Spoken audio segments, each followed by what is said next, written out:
Nous arrivons presque à la fin de l'année de 2012. Bientôt, nous entrerons dans l'année 2013. Et la question que je vous pose est la suivante. Quel bilan faites-vous de cette année? Qu'avez-vous à raconter à vos proches et à votre famille, à vos amis dans un avenir au sujet de cette année de 2012?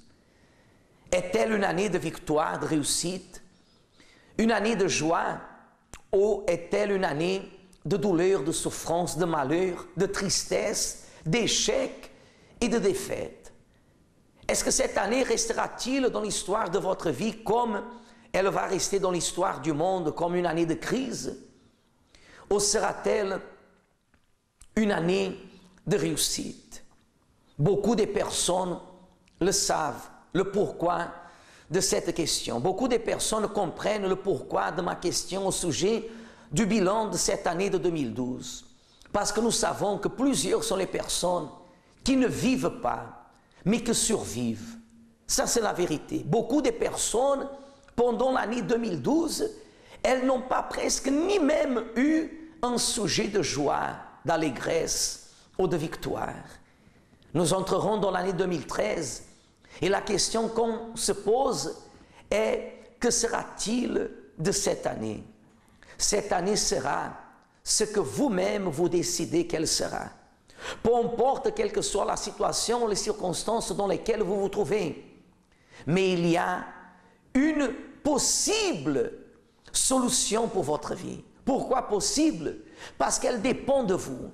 Ce possible dépend de votre décision.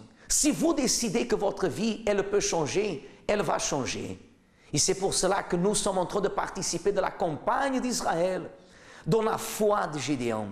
Ce mois de décembre sera un mois extraordinaire car nous amènerons en Terre Sainte, là où Dieu a changé la situation du peuple d'Israël à travers de Gédéon, et que certainement il va aussi changer votre vie dans ce même endroit par la foi.